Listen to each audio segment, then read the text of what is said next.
남 보라고 짜내는 눈물은 말라붙으면 그저 소금 얼룩일 뿐이요. 동네방네 떠들어대는 효도는 한낱 광대 노름에 불과하니라.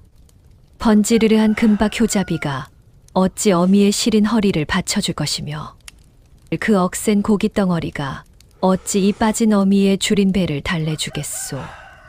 맹자께서는 사친 위대라 하셨습니다. 천하의 온갖 섬김 중에 어버이 섬김이 으뜸이라 하였으니 다른 어떤 일보다 부모님 뜻을 먼저 헤아리는 것이 최고의 효라는 말씀이시지요. 자, 오늘은 참으로 기막히지만 통쾌하고 끝에 가서는 눈물이 핑 돌 만큼 따뜻한 이야기를 들려드리겠습니다. 듣다 보면 배꼽이 빠지실지 눈물이 차오르실지 모르겠습니다만 어쩌면 둘 다이실지도 모르지요. 그럼 시작해 보겠습니다. 경상도 어느 고을. 장이 서는 읍내에서 고갯마루 하나를 넘으면 나오는 마을에 고을에서 모르는 사람이 없는 집이 하나 있었습니다. 소슬대문에 단청이 치해져 있고 대문양 옆에는 돌사자가 입을 벌리고 서 있었습니다. 담벼락은 해마다 새로 회칠을 하여 눈이 부실 만큼 하얗게 빛났습니다. 누구의 집이냐? 배참봉. 고을에서 광곶간이 제일 넉넉하다는 사람이었습니다.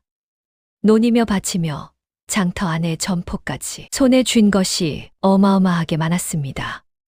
그런데 이 배참봉에게 한 가지 문제가 있었습니다. 아니, 문제라기보다는 잠을 못 이루게 하는 한 가지 갈증이 있었습니다. 그것이 무엇이냐? 효자비. 이 고을에서 내로라 하는 가문들은 죄다 집 앞에 효자비 하나씩 세워두고 있었습니다. 돌에다 큼지막하게 이름을 새기고 금박을 입혀 번듯하게 세워둔 그 비석. 배참봉의 집 앞에는 그것이 없었습니다. 원래 사람의 욕심은 끝을 모르는 법이라더니 제사는 고을 제일인데 효자비가 없으니 어딘가 허전했던 모양이지요. 명절에 제사상 앞에 앉으면 조상님들 얼굴이 떠올랐습니다. 저 세상에서 가문의 이름에 먹칠하고 있다고 욕이라도 하시면 훗날 그 얼굴을 어찌 뵈어야 하나 고민했더랬지요. 하이고 남들은 삼순구식도 못하여 먹고 살 걱정에 잠 못 이루는데 고깃국 먹고 트림하며 소화 안 될까봐 씨름하는 꼴이라니 참으로 배참봉다운 고민이었지요.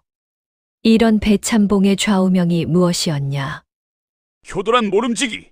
남의 눈에 띄어야 하고 귓구멍을 때려야 하는 법. 나 혼자 아는 효도는 죽은 효도니라. 어허, 이러면서 날마다 새로운 효도 사기극을 기획했으니 그야말로 기가 막힐 노릇이었지요. 배참봉의 어머니 노모의 나이는 80이 넘었습니다. 등이 굽고 이는 다 빠졌으며 귀는 어두웠지요. 그런 어머니가 좋아하는 것은 딱 하나였습니다. 장터 끄트머리 두부집에서 만드는 뽀얗고 몽글몽글한 따끈한 순두부. 그것 한 그릇이면 온몸에 따뜻한 기운이 퍼지면서 막혔던 속도 풀리고 하루가 꿈같이 평온해지는 것 같았습니다. 그러나 배참봉은 그것을 알지 못했습니다. 아니, 알려고 하지 않았습니다. 배참봉이 아는 어머니의 취향은 자기가 정해준 것이었습니다. 오늘도 배참봉네 앞마당에서 한바탕 사기 효도 극이 벌어졌습니다. 동네 사람들이 불려왔습니다. 아니, 불려온 것이 아니라 돈을 받고 온 사람들도 섞여 있었습니다. 곡비, 즉 울음 사꾼들이었습니다. 과장된 추임새와 함께 애고애고 소리를 내며 울어주는 것이 이들의 일이었습니다. 오늘의 사기극의 주제는 할고요친. 옛 성현이 병든 어미를 살리기 위해 제 허벅지 살을 베어 고깃국을 끓여 바쳤다는 그 고사를 재현하겠다는 것이었습니다. 배참봉이 마당 한가운데 무릎을 꿇었습니다. 표정이 비장하기 이를 데 없었습니다. 눈을 지그시 감고 두 손을 모아 하늘을 향했습니다. 아, 불효자 배 아무개. 오늘 병드신 어머님을 위해 이 하찮은 허벅지 살을 베어 탕을 끓이겠나이다. 하늘이시여, 부디 저를 굽어 살펴주시옵소서. 품에서 서슬퍼런 단도를 꺼내 들었습니다. 동네 사람들이 숨을 죽였습니다. 곡비들이 목청을 높였습니다. 아이고, 세상에. 아이고, 저 지극한 효자 좀 보소. 어머님을 위해 기꺼이 제 목숨을 내놓는구나. 뒤이어 배참봉이 허벅지를 찌르는 신용을 하며 몸을 뒤로 젖혔습니다. 그리고 피가 뚝뚝 떨어지는 고깃 덩어리를 번쩍 치켜들었습니다. 어머님을 위해 이 아들이 제 살을 바치나이다. 동네 사람들의 탄성이 터졌습니다. 아이고, 저 끔찍하고도 대단한 효자 보소. 어찌 저런 자식이 다 있나? 당장 효자비라도 내려야 할 판일세. 그런데 여러분, 진실이 무엇이겠습니까?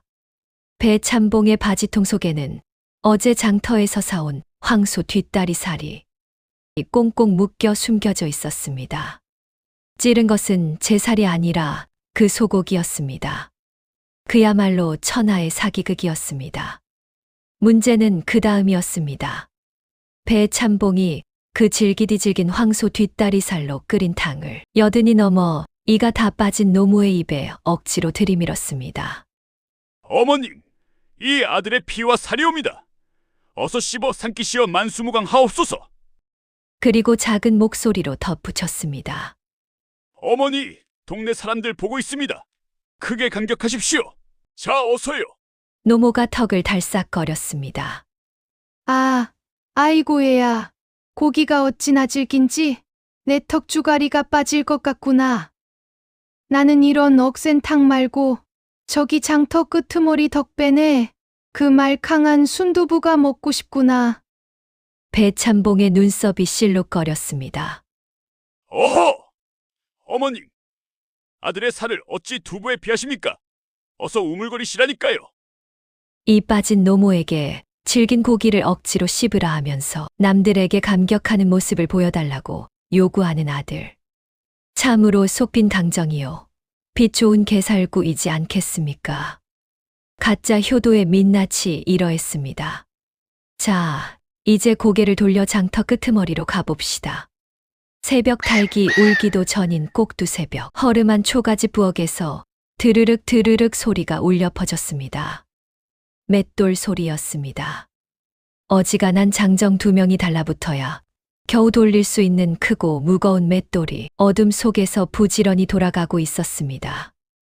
이 집에는 2사람이 살고 있었습니다. 입에는 걸레를 물었으나 속은 비단결 같은 꼬부랑 할매 막순. 그리고 덩치만큼이나 우직하고 성실한 막순이의 아들 덕배였습니다. 덕배의 생김새를 그려보자면 마을 입구에 위풍당당 서 있는 장승들과 겨루어도 지지 않을 커다란 키에 널따란 어깨는 흡사 장날보찜 장수가 짊어진 커다란 짐짝 같기도 하고 어찌 보면 잘 익은 박을 반으로 쪼개어 양쪽에 붙여놓은 것 같기도 하였습니다. 장단지인지 팔뚝인지 헷갈릴 만큼 굵은 팔뚝에는 밧줄 같은 힘줄이 붉어져 있었습니다. 손바닥은 솥뚜껑만 했지요. 매일 새벽마다 덕배는 그 솥뚜껑만한 손으로 맷돌 손잡이를 돌렸습니다. 황소 같은 덕배에게도 고된 일이었는지 이마에서는 땀이 줄줄 흐르고 숨이 차올라 헉헉거렸습니다. 덕배의 우직한 맷돌질에 콩이 곱게 갈렸습니다. 뽀얀 콩물이 맷돌 틈으로 쉴 새 없이 흘러내렸습니다. 그 콩물 냄새. 고소하고 구수한 덕배의 콩물 냄새가 새벽 찬 공기 속에서 폴폴 피어오르면 이 집 주변을 지나는 사람들은 저도 모르게 발걸음이 느려졌습니다. 아궁이 앞에는 막순 할매가 쭈그리고 앉아 불을 떼고 있었습니다. 등이 굽은 막순이는 몇 해 전부터 허리가 아파 똑바로 서기가 어려웠습니다. 그래도 쉬는 날이 없었습니다. 아들이 맷돌을 돌리면 어미가 불을 떼는 것이 이 집의 아침이었습니다. 그때 막순 할매의 목소리가 새벽 부엌에 울려 퍼졌습니다. 야, 이 공같이 미련한 놈아. 덕배의 손이 잠깐 멈추었습니다. 힘자랑하냐? 맷돌을 그리 팍팍 돌리면 콩물이 다 튀어서 꽃이 한 맛이 재단 나라가 삐자냐? 어휴, 저런 덩신을 내 배 앞 하나 왔다니. 덕배가 능청스럽게 받아쳤습니다. 아따, 어메요. 아들내미 힘이 장사라. 맷돌이 지절로 팽팽 도는 걸 웃자는겨. 잔말 말고 솥에 장작이나 더 넣어서 콩물 끓어 넘친다 아입니까? 이놈의 자식이 어메한테 이래라 저래라 하네. 확 부지깽이로 주둥이를 쑤셔 불라. 막순 할매가 부지깽이를 집어드는 척했습니다. 아이고 내 팔자야. 남들은 저 나이에 장가들어서 토끼 같은 새끼 안고 자는데 저 곰탱이는 지 애미 고생시킬라고 이 새벽에 두부나 쓰고 자빠졌네. 덕배가 멈추지 않고 맷돌을 돌리며 씩 웃었습니다. 가마솥에서 뽀얀 김이 올라오기 시작했습니다. 콩물이 끓으면서 거품이 올라왔습니다. 막순 할매가 주걱으로 저으며 불을 조절했습니다. 그리고 비지를 걸러낸 뒤 간수를 조금씩 부었습니다. 솥 안에서 마법 같은 일이 벌어졌습니다. 뽀얀 콩물이 서서히 몽글몽글하게 엉기기 시작했습니다. 부드럽고 하얗고 따뜻한 순두부였습니다.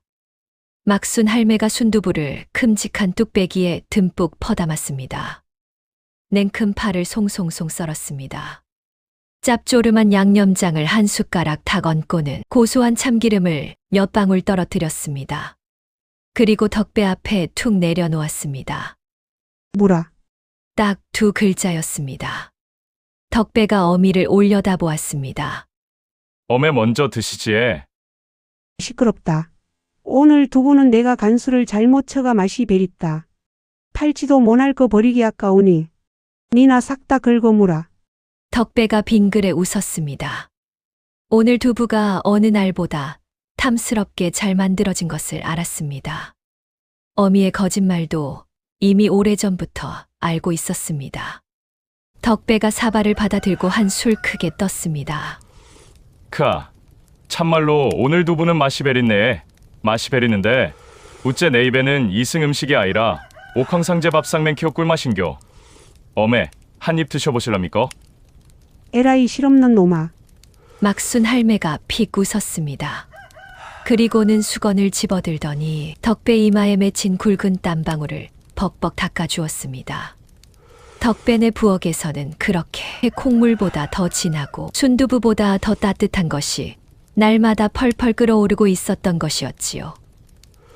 며칠 뒤 배참봉네 사랑채에는 긴장이 감돌았습니다. 배참봉의 노모가 끝내 곡기를 끄는 것이었습니다. 며칠째 배참봉이 억지로 밀어넣는 고깃국을 꾸역꾸역 먹다가 결국 체해버린 것이었습니다. 배참봉이 달려왔습니다. 눈썹을 잔뜩 찌푸린 배참봉은 초조한 목소리로 말했습니다. 어머님, 제발 이 인삼녹용 식전 대보탕을 드시옵소서. 이번에 관찰 사나리가 순시 오실 때 이 아들이 100일간 정성으로 다린 이 약을 드시는 모습을 보여드려야 한단 말입니다. 노모가 눈을 가늘게 떴습니다. 치워라. 목소리가 새 깃털처럼 가늘었습니다. 내 소원은 딱 하나다.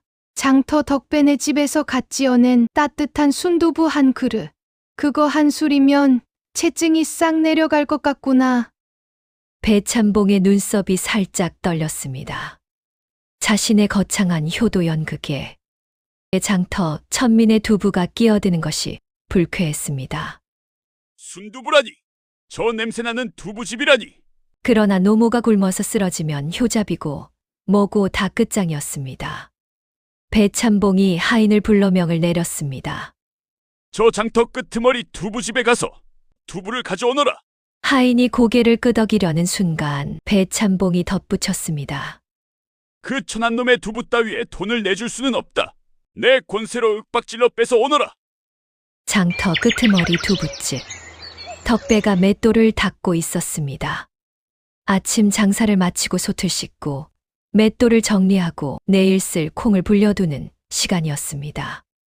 막순 할매는 평상액이 되어 잠깐 눈을 붙이고 있었습니다.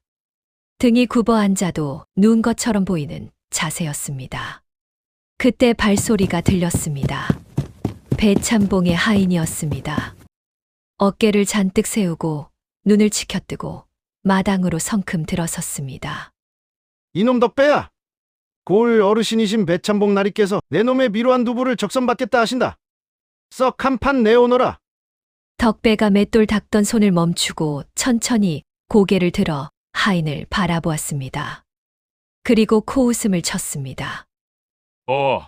두 분은 우리 엄의 피땀인데 공짜가 어딨는겨? 돈 내놓으시지에. 하인의 눈이 번뜩였습니다. 이 천한 놈이 내지려고 내 놈이 배참봉 나리를 능멸하는구나. 그 순간 뒤에서 불호령 같은 목소리가 날아들었습니다. 어디서 남의 귀한 아들한테 소리를 뻑뻑 질러 싸냐? 막순 할매가 부엌에서 펄펄 끓는 비지찌꺼기 바가지를 들고 나와 하인의 발밑에 확 쏟아부었습니다. 아 뜨거! 하인이 펄쩍 뛰었습니다. 막순 할매가 손가락을 겨누었습니다. 참봉인지 짬뽕인지 그 영감탱이한테 전해라. 가짜 효도판에 곡비 사들릴 돈은 있어도 두부 살 돈 10푼은 없냐고. 썩 꺼져라. 하인이 입도 뻥긋 못하고 도망쳤습니다. 덕배가 어미를 바라보았습니다. 막순은 아직도 화가 덜 풀렸는지 씩씩거리며 부엌으로 들어가고 있었습니다. 덕배가 입술을 지그시 깨물었습니다. 배참봉이 이것을 그냥 넘길 사람이 아님을 알았습니다. 며칠 뒤 고을에 낯선 사람이 나타났습니다. 삿갓을 푹 눌러쓰고 누더기 같은 낡은 도포를 걸친 사내였습니다. 집시는 앞코가 달아 발가락이 삐져나올 것 같았습니다. 얼굴은 길 위에서 오래 지낸 사람 특유의 지친 기색이 역력했으나 그 눈빛은 이상하리만큼 날카롭고 맑았습니다. 이 사람의 정체가 무엇이었느냐? 임금의 밀명을 받아 조선 팔도를 돌며 숨은 효자와 탐관오리를 가려내는 암행어사였습지요. 어사가 먼저 향한 곳은 효심이 지극하다, 소문이 자자한 배참봉 댁이었습니다. 대문을 두드렸습니다. 지나가던 과객인데 목이 말라 물 한 모금 청하오이다. 하인이 거짓골의 방문자를 위아래로 훑었습니다. 그 누추한 방문객의 행색을 보고는 문전박대하여 돌려보내려던 참 갑자기 배참봉이 뛰어나왔습니다. 잔꾀에 밝은 배참봉은 관찰사가 보낸 사람일지 모른다는 생각에 억지 미소를 지으며 어사를 마당으로 들였습니다. 마침 오늘은 100일 정성탕약 봉양이라는 새로운 효도 사기극을 선보이려던 참이었습니다. 아이고, 과객장. 잘 오셨소. 마침 내가 어머님을 위해 100일간 지극정성으로 달인 탕약을 올리려던 참이오. 보시오, 이 눈물겨운 효심을. 노모가 머무는 안채는 볕이 잘 들고 꽤 아늑한 곳이었습니다. 배참봉이 탕약 사발을 들고 노모 앞에 무릎을 꿇었습니다. 어사는 아무 말 없이 마당 한켠에 서서 그 모습을 바라보았습니다. 어머님, 이 아들이 100일을 정성으로 달인 약이옵니다. 비단 옷을 입고 있는 노모가 그 말에 눈을 떴습니다. 그런데 부족할 것 없는 참봉댁 노모의 표정에는 공포와 체념이 가득했습니다. 어사가 그 얼굴을 유심히 들여다보았습니다. 배참봉이 억지로 탕약을 입에 가져다 댔습니다. 노모가 힘겹게 탕약을 받아 삼키며 작게 중얼거렸습니다. 숨통이 막히는구나. 두부, 부드러운 두부 한 술만. 배참봉이 못 들은 척했습니다. 그러고는 어사가 잘 보이도록 고개를 돌리고는 눈물 짜는 신용을 하며 통곡했습니다. 어머님의 만수무강을 위해서라면 이 몸이 다하도록 정성을 바치겠나이다. 그 모습을 본 어사가 조용히 눈을 내리깔았습니다. 그리고 아무 말도 하지 않고 배참봉댁을 빠져나왔습니다. 해질 무렵 어사가 장터 끄트머리에 있는 덕배네 두부집 평상에 쓰러지듯 주저앉았습니다. 아이고, 나으를 굶어 눈앞이 캄캄하오. 어사는 창백한 얼굴로 눈을 감으며 말했습니다. 그 말을 들은 막순 할매가 마당으로 나왔습니다. 쓰러진 사람을 위아래로 쓱 한번 쳐다보더니 덕배를 향해 소리쳤습니다. 야 이놈아. 소태에 남은 몽글몽글한 순두부 양념장 팍팍 쳐갖고 한 뚝배기 프특 내와라. 이 사람 다 죽어간다. 부엌에서 덕배 목소리가 나왔습니다. 아따, 어메요. 저 남은 건 오늘 저녁에 어메 미길라고 빼놓은 긴데. 시끄럽다. 내 배 부르자고 남 굶어 죽는 꼴을 가만두고 보면 그게 사람이가 짐승이지. 퍼뜩 안 가져오나. 잠시 후 어사의 눈앞에 뚝배기 하나가 놓였습니다. 뚜껑이 열리자 하얀 김이 피어올랐습니다. 몽글몽글하고 하얀 순두부가 뚝배기 가득 담겨 있었습니다. 고소한 참기름과 순두부 냄새에 어사는 눈이 번쩍 띄었습니다. 덕배가 푹 익은 신김치를 손으로 탁 찢어 올려주었습니다. 선비님요, 이빠이 드시소. 우리 어메가 끓인 기라 천하제의 맛입니다. 어사가 수저를 들어 한술 떴습니다. 김이 폴폴 나는 고소한 순두부와 짭조름한 양념이 혀에 닿는 순간 따뜻한 기운이 온몸으로 퍼지는 것 같았습니다. 요기를 마친 어사가 주위를 둘러보았습니다. 덕배가 아픈 어미의 굽은 등을 툭툭 두드리고 있었습니다. 막순 할매는 더러운 손으로 치지 마라. 욕을 하면서도 아들이 해주는 안마를 받으며 행복해하고 있었습니다. 어사가 뚝배기를 내려다보며 생각했습니다. 아, 이것이구나. 사람을 살리는 온기. 진짜 효란 이렇게 투박하고 따뜻한 것이었구나.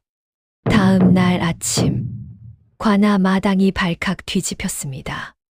배참봉이 사또에게 뇌물을 바치고 덕배와 막순을 고발한 것이었습니다. 죄목이 가관이었습니다. 고을의 어르신을 능멸하고 어미가 자식에게 천한 욕설을 삼으니 고을의 풍기를 문란케 한 죄. 부패한 사또가 수염을 쓰다듬으며 단상에 앉았습니다. 배참봉이 옆에 서서 흡족한 표정을 감추지 않았습니다. 덕배와 막순이 마당 한가운데 무릎을 꿇고 있었습니다. 사또가 목청을 높였습니다. 내 이놈 덕배야. 배참봉나리처럼 제사를 베어 효도를 하지는 못할 망정 늙은 어미에게 새벽부터 노동을 시키고 서로 쌍욕을 짓거려? 이는 천하의 불효막심한 일이다. 저놈이 볼기를 매우 쳐라. 덕배가 억울함에 소리쳤습니다. 사또 나리, 우리 어메가 내한테 쌍욕 좀 하는 게 이와 죄가 됩니까? 그리고 내 살을 와 뵙니까? 멀쩡한 소고기, 돼지고기 놔두고 미쳤다고 내 살을 비가 미깁니까? 그건 미친 짓이지 효도가 아닙니다. 막순 할매가 덕배 옆에서 분을 참지 못하고 소리쳤습니다. 사또나리, 우리 아들이 무슨 죄를 졌다고 이럽니까? 내가 욕을 했으면 내를 벌주면 됐지 아들을 왜 잡아다 놓습니까? 배참봉이 삿대질을 하며 거품을 물었습니다. 저 천한 모자가 끝까지 입을 나불대는구나. 사또 나리, 당장 주리를 드시옵소서. 사또가 방망이를 들었습니다. 탁자를 치려는 순간 멈추어라! 관아 마당에 쩌렁쩌렁한 목소리가 울려 퍼졌습니다. 마치 홍해가 갈라지듯 인파가 양쪽으로 갈라졌습니다. 뒤이어 삿갓을 쓴 사내 하나가 천천히 걸어 들어오더니 품에서 무언가를 꺼내 높이 치켜들었습니다. 아침 햇살을 받아 찬란하게 빛나는 마패였습니다. 암행어사 출두야! 역졸들의 외침이 관아를 뒤흔들었습니다. 사또가 사시나무 떨듯 덜덜 떨다 손에서 방망이를 떨어뜨렸습니다. 배참봉의 두 무릎이 동시에 꺾이며 바닥에 납작 엎드렸습니다. 어사나리. 죽을 죄를 지었사옵니다. 어사가 단상에 올라 사또를 내려다보며 말했습니다. 이 고을의 사또는 뇌물을 받고 억울한 백성을 잡아 가두려 한 죄를 연치 못할 것이다. 그리고 배참봉을 향했습니다. 눈빛이 서리빨처럼 날카로웠습니다. 배참봉, 예, 나리. 내 놈은 허영심의 눈이 멀어 늙은 어미를 고통 속에 몰아넣고 거짓 피로 끓인 고깃국으로 고을 백성들을 기만하였다. 배참봉의 얼굴이 낯빛으로 변했습니다. 모름지기 효란, 부모의 마음을 편안케 하고 그 몸을 든든히 하는 것이거늘. 내 어미의 눈물이 마르지 않는데 금박을 입힌 돌덩이 비석이 무슨 소용이란 말이냐. 어사 나리, 죽을 죄를 지었사옵니다. 여봐라. 어사의 목소리가 관아 전체를 울렸습니다. 배참봉의 가산을 몰수하여 노모를 편히 모실 치료비로 쓰고 배참봉은 옥에 가두어 그 거짓된 허벅지살이 진짜 빠질 때까지 반성케 하라. 대쪽 같은 명 판결에 백성들이 환호성을 질렀습니다. 지금 당장 저 가짜 효자놈을 잡아가라. 배참봉이 포졸들에게 끌려가며 소리쳤습니다. 억울합니다. 나리. 나는 진짜 효자란 말이오. 그러나 배참봉의 황망한 외침에 아무도 귀 기울이지 않았습니다. 배참봉이 끌려나간 뒤 어사가 마당으로 내려왔습니다. 어리둥절하게 엎드려 있는 덕배 모자에게 다가가더니 허리를 굽혔습니다. 그러더니 막순 할매의 굽은 등에 손을 얹고 할매를 조심스럽게 일으켰습니다. 어르신, 막순 할매가 어리둥절한 얼굴로 어사를 바라보았습니다. 제가 어제 먹은 그 순두부한 뚝배기는 어사는 목이 메어 잠깐 말을 멈추었습니다. 제가 한양에서 먹은 그 어떤 사내진미보다 깊고 훌륭했습니다. 막순 할매가 눈을 끔뻑거렸습니다. 그리고 픽 웃었습니다. 에이 무슨. 어대 산의 진미에 비할 때가. 덕배가 어미 옆에서 뒤통수를 긁적였습니다. 어메, 그냥 감사하다 하시지에. 시끄러. 어사가 소리 내어 웃었습니다. 그리고 백성들을 향해 돌아섰습니다. 내가 조선 팔도를 돌았으나 이 모자처럼 서로를 끔찍이 아끼며 투박하지만 진실된 마음으로 부모를 봉양하는 진짜 효자를 본 적이 없다. 목소리가 마당을 가득 채웠습니다.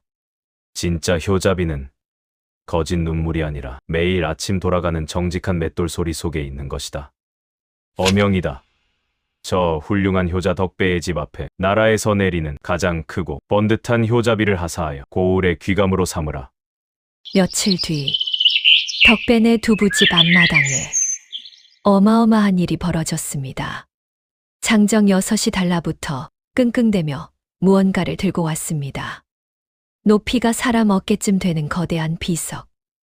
표면에는 정교하게 효자비라는 세 글자가 새겨져 있었고 그 글자 위에는 금박이 입혀져 아침 햇살을 받아 찬란하게 빛났습니다. 고을 사람들이 모두 나와 구경하느라 덕배네 두부집 앞마당이 사람들로 꽉 들어찼습니다. 어사도 흐뭇하게 서서 덕배를 바라보며 말했습니다. 어떠냐, 덕배야. 저 훌륭한 비석을 보니 내 가슴이 벅차오르지 않느냐? 덕배가 한참 동안 비석을 바라보았습니다. 그리고 턱을 긁적거리며 어사와 비석을 번갈아 보더니 어사, 나리, 말을 시작했습니다. 참말로 감사한데. 그런데 덕배가 머뭇거렸습니다. 저 돌덩이가 금치를 했든 옥치를 했든 우리가 끓여 먹지도 못하는 거 아입니까? 마당이 잠깐 조용해졌습니다. 어사가 눈을 깜빡였습니다. 뭐라? 임금님이 내리신 귀한 비석이거늘. 아, 그게 아이고에. 덕배가 손을 내저었습니다.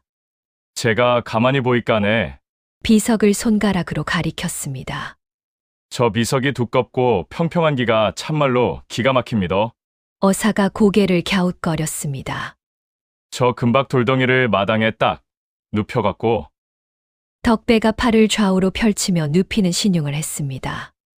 그 위에 우리 맷돌을 얹어 받침배렸으면 사람들이 웅성거리기 시작했습니다. 우리 어매가 키가 작아가 매일 낮은 바닥에서 맷돌 돌린다고 허리가 다 굽었거든요. 덕배의 목소리가 조금 낮아졌습니다. 저 금박 돌덩이를 받침배렸으면 우리 어매 허리 쫙 펴고 두부 만들 수 있겠구만요. 나리, 저거 눕혀도 됩니까? 막순 할매가 부엌에서 그 말을 듣고는 눈을 동그랗게 떴습니다. 그리고 달려와 덕배의 등짝을 후려쳤습니다. 이 썩을 놈아. 임금님이 주신 비석을 눕혀서 맷돌을 얹겠다고? 아야, 어사나리 저 짐승 같은 놈이 주둥이를 잘못 놀려심더. 죽여주시옵소서. 막순 할매가 얼굴이 새빨개져 어사에게 매달렸습니다. 어사가 덕배와 비석을 번갈아 바라보았습니다. 그런 뒤 허리가 굽어 걸어 다니는 막순 할매를 바라보았습니다. 그리고 덕배의 그 기상천외하고도 지극한 효심에 참지 못하고 배를 쥐며 웃었습니다. 껄껄껄. 눈물까지 흘렸습니다. 그렇게 고개를 끄덕이며 한참 웃던 어사가 마침내 말했습니다. 그래. 그깟 세워둔 돌덩이가 무슨 소용이냐. 내 어머니의 시린 허리를 펴줄 수 있다면 그것이야말로 임금께서 이 비석을 내리신 진짜 이유가 될 것이다. 어사가 손을 들어 역졸들에게 신호를 보냈습니다. 당장 비석을 눕혀 맷돌 받침대로 쓰거라. 지켜보던 마을 사람들이 환호했습니다. 잠시 뒤 일꾼들이 비석을 천천히 기울여 바닥에 눕혔습니다. 쿵, 효자비. 금박의 새 글씨가 하늘을 향해 빛났습니다. 그 위에 덕배가 맷돌을 얹었습니다. 드르륵, 득.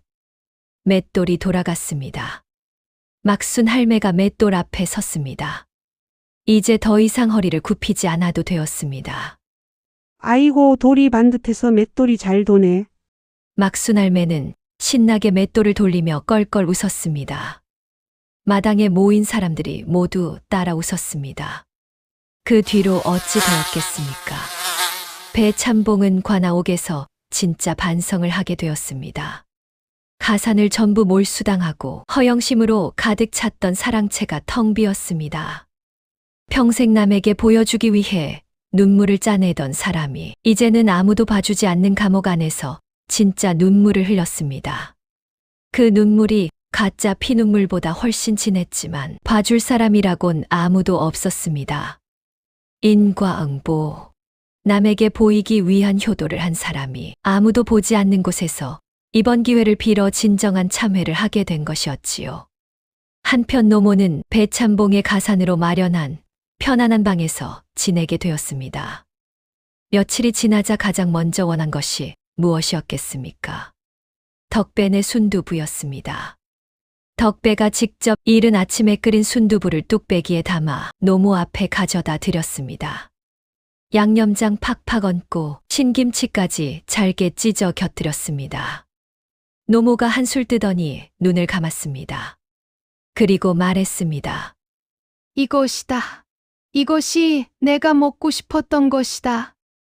노모는 그간 묵혔던 체증이 싹 내려가는 것 같아 눈물이 흘렀습니다. 평생 아들의 효도 공연에 동원되어 억지 웃음을 지어야 했던 지난 세월이 이 따끈한 순두부 앞에 사르르 녹아내리는 것 같았습니다. 덕배네 두부집 앞마당에는 그 뒤로도 꽤 오래 기막힌 풍경이 펼쳐졌습니다. 나라에서 내린 금박 효자비가 마당 바닥에 납작 엎드려 있고 그 위에서 묵직한 맷돌이 날마다 힘차게 돌아갔습니다. 허리를 쫙 편 막순 할매가 맷돌 앞에 서서 콧노래를 흥얼거렸고 덕배는 옆에서 콩을 퍼넣으며 어미와 나란히 새벽을 시작했습니다. 드르륵, 득. 고소한 콩물 냄새가 새벽 찬 공기 속에 피어올랐습니다. 지나가는 사람들이 그 냄새에 발걸음을 멈추었습니다. 그리고 덕배네 마당에 납작 엎드린 금박 비석을 내려다보며 한마디씩 했습니다. 저것 봐라. 세상에서 가장 훌륭한 자리에 쓰이는 효자비 일세. 여러분, 오늘 이야기 어떠셨습니까? 옛 말씀에 풍수지탄이라 하였지요. 나무는 고요하고자 하나 바람이 멋지 않고 자식이 부모를 모시고자 하나 부모는 기다려 주지 않는다 하였습니다. 살아생전 따뜻한 밥 한 그릇 올려드리지 못한 후에는 훗날 천금을 쌓아두고 피눈물을 흘려도 소용없는 법이지요. 오늘의 이야기는 여기까지입니다. 이야기가 마음에 드셨다면 구독과 좋아요로 응원해주세요. 더 좋은 이야기로 찾아뵙겠습니다. 감사합니다.